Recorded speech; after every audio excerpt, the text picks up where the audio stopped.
அன்பான சகோதரிகளே, இன்னைக்கு பேச போகிற விஷயம் தப்பான ஆவி. தப்பான ஆவி எங்கேருந்தான் வருது, தப்பான ஆவி யார் உருவாக்குறது, அதை பற்றி நம்ம பேச போகிறோம். தப்பான ஆவி தெரியும், அது பேர் அதோட தீவிரம் இருக்கும். அது சாட்டனிக் ஃபோர்ஸ் இருக்கும், டயபாலிக் இருக்கும், டயபாலிசம் இருக்கும். அது நம்மளால் முடியாது. அது பெரிய பெரிய அது பரலோகராஜ் ஏதாவது மாட்டணும் இன்னைக்கு நாங்கள் தீ மழை பெரிய பெரிய விஷயம் நடக்கும். அதில் லட்சக்கணம் ஆயிரக்கணக்கில் ஆள்களை சாவாங்க. அதிலெல்லாம் நம்ம போக அவசியம் இல்லை. அது நம்மளுக்கு சம்மந்தம் இல்லை. அது இப்போ நம்ம என்ன பேச போகிறோம் இன்னைக்கு, நல்ல ஆவி பற்றி பேசணும். நல்ல ஆவி இருந்தால் ஆத்மாவுக்கு பலம் கிடைக்கும். ஆத்மாவுக்கு பலம் இருந்தால் உடலுக்கு பலம் இருக்கும். இது யார் நல்ல ஆவி யார் உருவாக்குறது? மனுஷன் தான் உருவாக்குறது. சரிங்களா? அதோட முதல் ஒரு பேச்சேஜ் நேவைங்க, ஆவி நம்ம உருவாக்கும். நல்ல ஆவி நம்மளை உருவாக்குறோம், தப்பான ஆவி நம்மளை தான் உருவாக்குவோம். அது விழுந்து யாரும் இதை உருவாக்க வர்றதில்லை. ஆத்மா ஆண்டர் படைச்சிட்டாரு. அது பேர் மேலே இருக்குது பரிசுத்தமான ஆவி. அது கடவுள் விரும்பினால், கடவுள் நினைச்சால், நம்மளுக்கு கொடுக்கணும்னு நினைச்சால் அது கொடுப்பாரு. அது ஆசீர்வாதமாக இருக்கும். அது வழி காட்டி கொடுக்கும். அது ஜோனாவோட கதை தெரியும் நமக்கு. நினைவை போகல அந்த கதையெல்லாம் பெற வைப்போம். அது சொல்லலாம். அது நல்லா தான். அப்படிதான் தப்பான ஆவினிக்கு என்னது? தப்பான ஆவி வெறி, கோபம், அலங்காரம், அடிப்புடி, குத்துக்கொலை, அடுத்தவன் மேலே நினைப்பு, அடுத்தவன் எப்படி நடக்கும் அதை பற்றி பார்க்குறது, அடுத்த குடும்பத்தில் என்ன நடக்கு யோசித்து நடக்குது, ஒன்றுக்கு ஒன்று பொறாமை, போட்டி.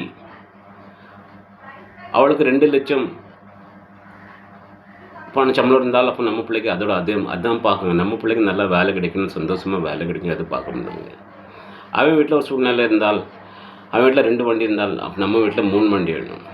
அவன் இந்த வண்டி வாங்கினாலும் நம்ம அந்த வண்டி வாங்கணும். அவர்கிட்ட இந்த வீடு இருந்தாலும் அதோட பெரிய வீடு கட்டணும். இந்த போட்டி போச்சு. இந்த போட்டி எங்கே போய் நிற்கும்? இந்த போட்டிக்கு நிற்கிறதுக்கே இல்லை. இந்த போட்டி ஒரு ஆவி உருவாக்கும். இந்த ஆவி தான் என்னது உருவாக்கும்? ஒரு ஆவி உருவாக்கும். இதுதான் தப்பான ஆவி உருவாக்கும். இதுதான் தப்பான ஆவி. அடுத்தமே எப்படி இருக்கானோ நம்மளுக்கு நம்ம எல்லாருமே தான் குடும்பத்தை மட்டும் நல்லா யோசித்து பார்த்து நம்ம குடும்பத்தில் நல்லா இருக்கணும் நினச்சி பார்த்தால், நடந்தால் உலகத்தை பரலோக ராஜ்யம் மாறி போகும். அப்படி கடவுளே சொல்லுவார். இப்படி ஆவினிக்கு என்னது, ஆத்மானிக்கு என்னது, ரெண்டும் ஒன்றும் இல்லை. எல்லாம் உயிர் இருந்தது மிருகத்து மனுஷனுள்ள ஆத்மா இருக்க தான் செய்யும். ஆவி எல்லாத்துக்குள்ளே இருக்காது. ஆவி மனுஷன் தான் உருவாக்குவான். நல்ல ஆவியாகவும் உருவாக்குவான். அது நம்ம இதுக்கு முன்னாடி பேசின விஷயம். தப்பான ஆவி இன்னைக்கு பேச போகிற விஷயம். அப்போ நீங்கள் ஒரு பேச்சு கேள்விப்பட்டிருப்பீங்க. நான் சொன்ன வார்த்தை, பணம் மனுஷன் உருவாக்குனான். பணம் பார்த்தால் பணமும் எழும்பி உட்காரணும்னு சொல்லுவாங்க. அது நான் சொன்ன வார்த்தை தான் இதுக்கு இன்னைக்கு. இப்போ நான் ஒரு சின்ன விஷயம் சொல்லுங்கள். இவ்வளோ போட்டி நடக்கு, ஒன்றுக்கு ஒன்று போட்டி நடக்கு. ஒருத்தர் இறந்து போயிட்டார், ஒரு குடும்பத்தில் ஒருத்தர் இறந்து போயிட்டார். அந்த போட்டியில் என்ன செய்தாங்க இன்னைக்கு? மனுஷனை என்ன செய்தாங்க இன்னைக்கு? இறந்து போயிட்டார். அதுக்கு அடக்கம் பண்ண பிறகு பக்கத்து கல்றவளை பார்க்குறது. அந்த கல்றவளுக்கு இவ்வளோ செலவு வச்சுருக்கானு, இந்த டைல்ஸ் போட்டிருக்கணும், இந்த மார்பிள் போட்டிருக்கணும், இது போட்டிருக்கணும், அது போட்டிருக்கணும், அப்படி போட்டிருக்கணும். அப்போ நம்மளும் நம்ம குடும்பத்தில் யார் இறந்து போனோம் அவனுக்கு அதோட நல்லது செய்யணும். அங்கேயும் போட்டி. அதுக்கு நான் சொல்ல விஷயம், பணம் பார்த்தால் பணமும் எழுமி நிற்கும். பணம் மனுஷன் உருவாக்குனது. நான் சின்ன விஷயம்தான் சொல்லுகிறேன். அந்த வயசான ஆளா பொண்ணா அல்லது பொம்பளையா செத்து போச்சுல, கடைசி நீங்கள் பார்த்தீங்களா? பார்க்க முடிஞ்ச அவங்களால். நீங்கள் சின்ன பிள்ளை இருக்கு, அது இருந்தால் தாய் இருக்கும், தகப்பனர் இருக்கும். இதுதான் நான் சொல்ல விஷயம். போன பிறகு அவர் செத்த பிறகு அந்த இடத்துல பெரிய கிரானைட் டைல்ஸ் போட்டோமோ, இது கல் வச்சோமோ, இது செய்தோமோ, அது போடணுமோ, இது வச்சோமோ, அது வச்சோம். எதுக்கு அதெல்லாம்? அது நான் சொல்ல விஷயம். அதெல்லாம் அவர்கிட்ட பணம் இருந்தாவே செலவழிச்சிட்டு போகலாம். அவன்கிட்ட விருப்பம். அதை பற்றி நம்மகிட்ட ஒன்றும் இல்லை. அங்கேயும் போட்டின்னு சொல்லுங்க. அங்கே போன பிறகு பக்கத்து வீட்டு கல்ற எப்படி இருக்குது? அங்கேயும் கல்றவே நல்லா இருக்கணும். அங்கே தான் போட்டி மண்ணில் போனவன் கூட நிம்மதி கொடுக்க முடியுது. அதுதான் நான் சொல்ல வார்த்தை. இப்போ நான் ஒரு விஷயம் சொல்லுவேன். அந்த மனுஷன் செத்து போயிருப்பார், வயசான ஆணும் பெண்ணும். தாய் இருக்கட்டும், நம்ம தாய் தகப்பனார் நினச்சி பார்ப்போமே. அந்த தகப்பனார் கடைசி காலத்தில் நீங்கள் பார்த்தீங்களா? அவர் நீங்கள்லாம் சின்ன பிள்ளையில் இருக்கச்சில உங்களை குளிப்பாட்டி பவுடர் போட்டு இங்கே ஒரு நெத்தியில் ஒரு பொட்டு வைப்பாங்க, கருப்பு பொட்டு வச்சு, கண்ணு திருஷ்டி போடக்கூடாதுன்னு பொட்டு வச்சு, கையால் சாப்பாடெல்லாம் ஊட்டி கொடுப்பாங்க. இப்படியெல்லாம் பார்த்தாங்களா? கூட ஊட்டி கொடுத்தாங்களா? நீங்கள் அதே உங்கள் தகப்பனார் தாய்க்கு செய்ய முடிஞ்சா?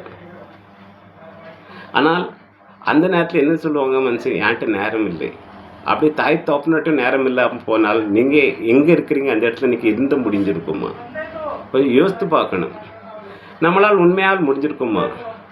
அவே கொடுத்த ஆசீர்வாதம், அவே நம்மளுக்காக பட்ட முயற்சி, அவே நம்மளுக்காக பட்ட கஷ்டம், அவே நம்மளுக்காக நம்ம பிள்ளை வாழணும், அவை நம்மளுக்காக பண்ண தியாகம், இதெல்லாம் யோசித்து வர முடியுதா? யோசித்து பார்க்க முடியுதா? எப்படி தான் ஒரு தகப்பனார் கடைசி காலத்தில் யாரும் பார்க்கறதுக்கு விரும்ப மாட்டாங்க. அவர் மூத்திரம் எல்லாம் எடுத்து பார்த்தீங்களா? துணியெல்லாம் கழுவி பார்த்தீங்களா? அவர் உங்களை எவ்வளோ ரசித்திருப்பார். எனக்கு ஒரு ஆணு குழந்தை பருந்துட்டு எவ்வளோ உற்சாகம் இருக்கும் இந்த கூடத்தில். என் நாமத்தை மென்க கொண்டு போகிறேன்னு சொல்லுவாங்க எல்லாருமே. எனக்கு நாமத்தை மென்க கொண்டு போகிறேன்னு சொல்லுவாங்க. ஆம்பளை இன்னைக்கு இப்படி தான் செய்வான்னு சொல்லுவாங்க. ஆனால் தான் தாய், தான் தகப்பனார் அந்த வயசு அவனை காலை தந்தவர் எத்தனை வேறால தான் முடியுது. டக்குனி ஒருத்தன் அவள்கிட்ட ஒருத்தியே பணம் கொடுத்துட்டு அவளை பாரு, அது அவளுக்கு அங்கே இருக்குன்னு ஸ்தானம் கொடுக்கும். அல்லாட்ட முடியாட்டைக்கு ஹோம் ஃபார் த ஏஜெட்னு சொல்லிட்டு அங்கே அனுப்பி விடுவோம். என்ன சாதாரண விஷயம் இல்லை, பணம் இருந்தால் எல்லாம் செய்யலாம். அதனால் அவரும் அப்படியே உன் கூட செய்திருந்தால் இன்றைக்கி நீங்கள் இந்த நிலைமையில் வந்திருப்பீங்களா? இந்த அந்தஸ்தும் கிடைச்சிருக்குமா? யோசித்து பார்க்கணும்ல. அதான் நான் சொன்ன வார்த்தை. மாற்று வழக்கில் கடைசி காலத்தில் எல்லாம் முடிஞ்ச பெரிய ஆடம்பரம் எல்லாம் இதுக்கு இருக்கிறது வர, கடைசி இருக்கிறது வர அவருக்காக நம்ம நல்லா செய்தோமோ, நல்லா அவருக்காக புண்ணியமான வேலை செய்தோமோ, நம்ம ஆத்மாவுக்கு பலம் கொடுத்தோமோ ஆவியால், அதான் பார்க்கணும். எப்போ நம்ம அதை வெறுக்குமோ, ஐயா அது இது அசிங்கமாக இருக்குது, இது நாத்தமாக இருக்குது, இது இவ்வளோ பார்க்க முடியாது, அப்போ எப்போ மாதிரி நம்மளால் முடிவுதா? நம்ம தகப்பனார் தானே, நம்ம பார்க்கணுமே. அவர் எப்படி தான் நம்மளை சின்ன பிள்ளைல மடியில் வச்சு எல்லாம் தூக்க வச்சிருப்பார். எப்படி தான் நம்மளுக்கு பசியோடு இருக்கிறது தானும் வயிற்றுல சாப்பாடு இல்லாமல் நம்மளுக்கு சாப்பாடு போட்டிருப்பார். அதெல்லாம் நினைக்க முடியுவா? கெட்டியாச்சு, கல்யாணம் கட்டினவங்க எல்லாம் உலம் மாறிடும் ஐயா. சின்ன விஷயம் தான் ஐயா, சின்ன விஷயத்தால் தான் போட்டி, பொறாமை, ஆடம்பரம் எல்லாம் தேவைதான். ஆனால் ஒரு அளவில் இருந்தாலும் நல்லாயிருக்கும், ஒரு அளவில் ஒரு இல்லாமல் இருந்தாலும் நல்லாயிருக்கும். அந்த அளவு மின்க்கு போச்சில் அதுக்கு வழி இருக்காது. கெலிஷியன்ஸில் 6:8 படித்து பாருங்கள். அதுவும் அப்படி தான் ஆவி பற்றி தான் சொல்லுது. அது நான் சொன்ன வார்த்தை தான் சொல்லுது. கெலிஷியன்ஸ் 6:8 படித்து பாருங்கள். நல்ல ஆவி நம்ம உருவாக்கணும். நல்ல ஆவி உருவாக்கி நம்ம ஆத்மாவுக்கு பலம் கொடுக்கணும். ஆத்மாவில் பலம் இருந்தால் உடலுக்கு பலம். சூழ்நிலையும் வராது ஐயா, சந்தர்ப்பம்லாம் வராது ஐயா. ஆனால் தப்பான ஆவி நம்ம கொடுத்துட்டு இருந்தால் ஆத்மாவுக்கு, அது ஆத்மா ஒரு நாள் நோஞ்சி போகும். நோய் நொடியெல்லாம் பக்கத்தில் வந்து நிற்கும். பிரச்சனை போராட்டமெல்லாம் சுற்றி நிற்கும். இங்கே போனால் பிரச்சனை, அங்கே போனால் பிரச்சனை, அங்கே போனால் போராட்டம், அங்கே போனால் சூழ்நிலை சந்தர்ப்பம் வரும். இதெல்லாம் எதுக்கு? யாரும் உருவாக்குறது? நான் உருவாக்குறது. நான் ஒரு பாவி. நான் என் பாவத்திலேருந்து வெளியே வரணும். நான் பாவத்திலேருந்து எப்படி தான் விடுதல் பண்ண முடியும்? இன்னைக்கு நான் செய்த பாவம் குறைக்கணும். யாரும் பேசல, மதிப்பு கொடுத்து தான் பேசணும். சின்னவே இருந்தாலுமே மதித்து தான் பேசணும். பணக்காரனுக்கு ஒன்று, பணம் இல்லாதவனுக்கு ஒன்றுன்னு இருக்கக்கூடாது. எல்லாரும் ஒரு போல தான் பார்க்கணும். வெறி, அலங்காரம், கோபம், ஆடம்பரம் எல்லாம் நல்லது தான். ஒரு அளவு வர கொஞ்சம் யோசித்து பார்த்தலாம். ஆனால் அதுக்கு வழிய முடியும் இருக்கு. கடைசி வரை தான் கல்ற வழியில் போய் நிற்கிது. அதுதான் ஆச்சரியம். எங்கே தான் நம்ம இதெல்லாம் கொண்டு போவோம்? யோசித்து பார்க்கணும். நம்மளால் முடிஞ்ச காரியம் நம்மளால் முடியுதா? அதை நம்ம செய்யணும். நம்மளுக்காக நல்லது செய்தால் நம்ம குடும்பத்துக்காக நல்லது செய்தது போல இருக்கும். நம்ம குடும்பத்துக்கு நம்மளுக்காக நம்மளே நல்லா செய்ய முடியலாட்டால் கடவுள் இப்படி தான் அவங்களும் விரும்பி நல்ல காரியம் கொடுக்க பார்ப்பாரு. நம்மளாலே நம்மளுக்கே நல்ல காரியம் செய்ய முடியலாட்டால் அப்போ கடவுள் எப்படி தான் விரும்பி உங்களுக்கு பரிசுத்தமான ஆவி கொடுத்துட்டு உங்களை சரியாக காரியம் சொல்லுவார்? முடியாதுல்ல. அப்போ நம்மளே நம்ம ஆத்மாவுக்கு நல்ல ஆவியால் பலம் கொடுக்கணும், காப்பாற்றி வைக்கணும். சூழ்நிலை சந்தர்ப்பம் எந்த வரட்டு முடியாது. அதனால் நம்ம தப்பான காரியம் செய்துட்டு இருந்தால் அந்த ஆத்மாவில் பலம் குறைஞ்சிட்டே போகும். அந்த ஆத்மா பலம் குறைஞ்சி போச்சுல உடலுக்கு லாபமே இருக்காது. நோய் நொடி, பிரச்சனை, போராட்டம், சூழ்நிலை சந்தர்ப்பம் எல்லாம் கொட்ட ஆரம்பிக்கும். இதுதான் சொல்ல விஷயம். தப்பான ஆவிக்கு ரொம்ப பேர் வச்சுருக்காங்க. அது படிச்சுட்டே இருந்தால் அதுக்கு பேர், இந்த பேர், அந்த பேர்னு எல்லாம் சரிதான். அதனால் நம்ம உள்ள ஒரு முன்னேற்றம் கொண்டு வர வேண்டாமா? நம்ம உள்ள ஒரு எண்ணம் கொண்டு வர வேண்டாம்? நம்ம உள்ள ஒரு ஆசை கொண்டு வர வேண்டாமா? ஒரு பிரச்சனை இருக்குது, ஒரு சூழ்நிலை இருக்குது, சந்தர்ப்பம்க்கு எதுக்கு வருது இதெல்லாம்? இது நம்ம உருவாக்குனது தான். யாரும் உருவாக்கலை. நம்ம அடுத்தவன் மேலே எதுக்கு வெறி வைக்கணும்? அடுத்தவன் சந்தோஷம் அவன்கிட்ட இருந்துட்டு நம்ம முயற்சி பண்ணணும். நம்ம சந்தோஷமாக இருக்குது, நம்ம முயற்சி பண்ணணும், நம்ம கஷ்டப்படணும். நம்ம சரியான வழியில் போனால் சரியான வழி கிடைக்க தான் செய்யும். ஆனால் அடுத்தவன் நல்லா இருக்கான், அடுத்தவன் பார்த்து பொறாமப்படுது, அவனுக்காக துரோகம் பண்ணிட்டு சில விஷயமெல்லாம் நீங்கள் பார்க்கும்போது சேவனை கூட வைக்காங்க. சேவனை வச்சு அவனுக்கு நிம்மதியாக தான் இருக்குது. ஆனால் சேவனை வச்சு எனக்கு தெரியும், சேவனை வச்சுட்டு அலைகான்னு. ஆனால் சேவனை வேலை செய்ய மாட்டேக்கு, நீ வேலை தான் தடுமாட்டு இருக்கான். என்னெல்லாம் சேவனை பேரில் என்னெல்லாம் செய்வாங்க மனுஷன் ஐயா? சேவனை வைக்கணும், தப்பான ஆத்மாவை கும்பிடுவாங்க மனுஷன், தெரியுமா? அவங்கள தப்பான ஆத்மாவை கும்பிடுவாங்க. எதுக்கு காட்டுறதுக்கு நான் தான் சரி. பாவத்தில் இறங்கினால் சில நேரம் நல்லா இருக்கும் ஐயா, கொஞ்ச நேரம் நல்லா இருக்கும். அதனால் பாவம் டக்குனு இறங்கி போகாது. அதுதான் சொல்ல வார்த்தை. நம்ம தான் எல்லாம் உருவாக்குறது, நம்ம தான் நல்ல ஆவியை உருவாக்குறது, நம்ம தான் தப்பான ஆவியை உருவாக்குறது. யாரும் வர்றது இல்லையா? சூழ்நிலை வரும், இப்படின்னு எல்லாம் அப்படி பக்கத்தில் சூழ்நிலை வரும். ஆனால் அதுலேயும் நம்ம நேரமே பார்க்கறது நம்மளுக்கு புரியணும். நம்ம அதுலேயும் நம்ம ஒரு வழி எப்படி தான் வழி வரணும்? அதுதான் நம்ம பைபிளில் சொல்லுது. நல்லா ஜெபிக்கணும், நல்லா உபவாசமாக ஜெபிக்கணும். ஆண்டவர் சின்ன வயசுலேருந்து ஆரம்பிக்கணும் ஜெபிக்கிறதுக்கு. அப்போ தான் நம்ம தங்கமாக மாற முடியும். இந்த வயசில் பெரிய ஒன்றுமே இல்லையா, எல்லாம் சாதிக்க முடியும் மனுஷனால் எல்லாம் சாதிக்க முடியும்.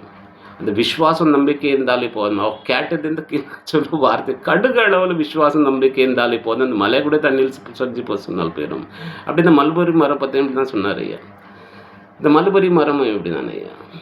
விஸ்வாசம் நம்பிக்கையால் வேர்வோட தண்ணிலே போன்னு சொன்னால் அது போயிடும். இதுதான் விஷயம் ஐயா.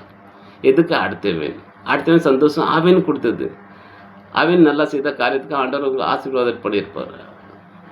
அவர் முயற்சிக்கு அவருக்கு லாபம் கிடைச்சிருக்கும். அதனால் அதே ஒரு போட்டினி வைக்காதாங்க.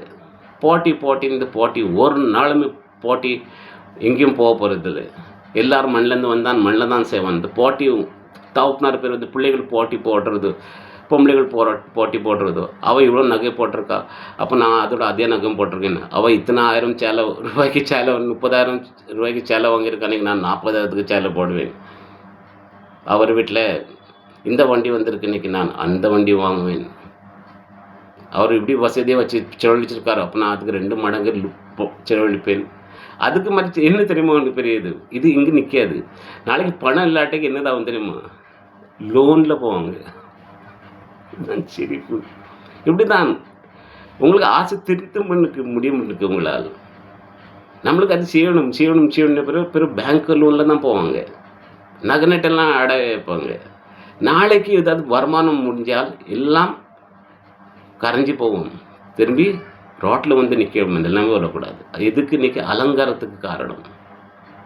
அலங்காரம் ஒரு நாளுமே நல்லா ஆவி இல்லையா? ஆடம்பரம் இருந்ததை வர சரிதான். சின்ன விஷயம்தான் சரி செய்தால் பெரிய விஷயம் எல்லாம் மனுஷன் சரி செய்யணும். தான் உள்ள குறை பாருங்க, கிடைச்சதுல சந்தோஷமா இருங்க, முயற்சி பண்ணுங்க, கஷ்டப்படுங்க. தான் குடும்பத்துக்காக, தான் பொண்டாட்டி பிள்ளைகளுக்காக ஜெபிங்க. குடும்பத்தால் இருந்து ஒற்றுமையாக இருந்து பாருங்க. ஆசீர்வாதம் கொட்டும், அபிஷேகம் நடக்கும். பரிசுத்தமான ஆவி அப்போதான் நெருங்கி வரும். அப்போதான் ஆண்டவர் சொல்லுவார், பரிசுத்தமான மனுஷன் நான் உன்னை ஆக்கி விடுவேன், மனுஷன் மத்தியில் நான் தூக்கி விடுவேன். நீ தொட்ட இரும்பெல்லாம் தங்கமாக மாறும். நீ நோய் நொடியில் மனுஷன் தொட்டால் போதும் குணமாயிரும். அந்த ஆவிக்காக வழி எப்படி தான் அந்த போகணும், அதையெல்லாம் நம்ம தான் உறுதி பண்ணது. நன்றி ஐயா. ஆசீர்வாதம், ஆண்டவரோட ஆசீர்வாதம் உங்கள் கூட இருக்கட்டும், உங்கள் குடும்பத்து கூட இருக்கட்டும். நல்லா மனுஷனை மாறுங்க, பாவம் குறைக்க பாருங்க. பரலோக ராஜ்யம் நெருங்கிட்டு தான் இருக்குது, அது உண்மைதான். ஆனால் அபிஷேகம் நடக்கட்டு, உங்கள் குடும்பத்துலேயும் நடக்கட்டு.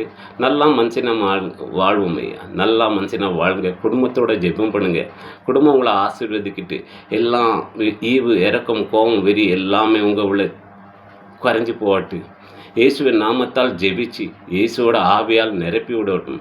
பரிசுத்தமான தேவத் ஆவி ஆவி ஆவி இறங்கி வரட்டும். ஆமென், ஆமென், ஆமென்.